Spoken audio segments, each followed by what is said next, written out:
bertanggung Juang jawab. kagak makan anak den saja kok. Halo, assalamualaikum Mila. Wah, Bang Aduke menyampaikan sesuatu penting.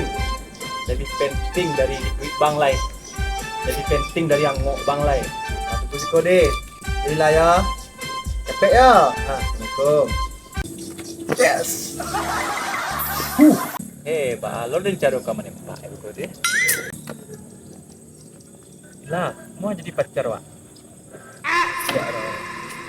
Gila, ribuan bintang di langit, ribuan cahaya yang menghalangi, cintaku tetap padamu. Maukah kamu menikah denganku? Tak masuk. Woi lah, mau kau jadi bini dan? Ya mau. Ah, tak masuk.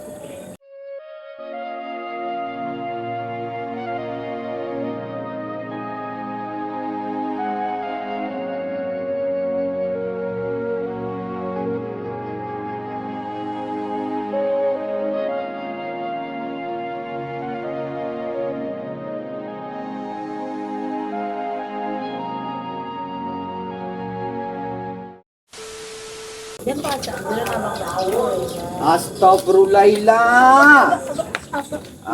Aku udah subuh tadi membeli lo masih.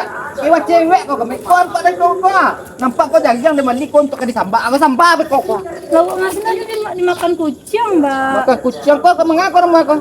Siapa? Oh, Nila, Mbak. Awak calon suami dari anak Pak. Wahyu. Yakin ban awang kan jadi minat sudet. Yakin? Berapa gaji yang sebulan? Gaji itu jangan Pak tanya dulu. Yang penting awak Juang bertanggung jawab. kagak makan anak den saja kok.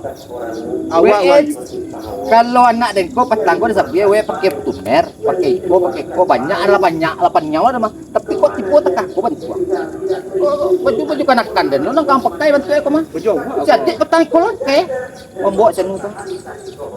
Dan kau menekan dan petang sudah ada bagian sepatu. Ikut sepatu emang. Ngomong kedua ndak? Iya. Wah sudah. Pelang. Aduh, negara itu. Pak, awak.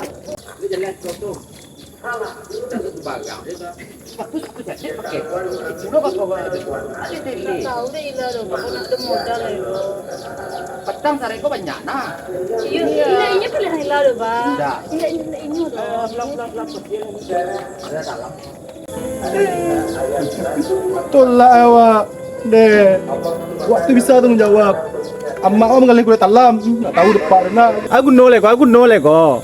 Kau nak do jarinan kalakek di si koko. Campaknya lah.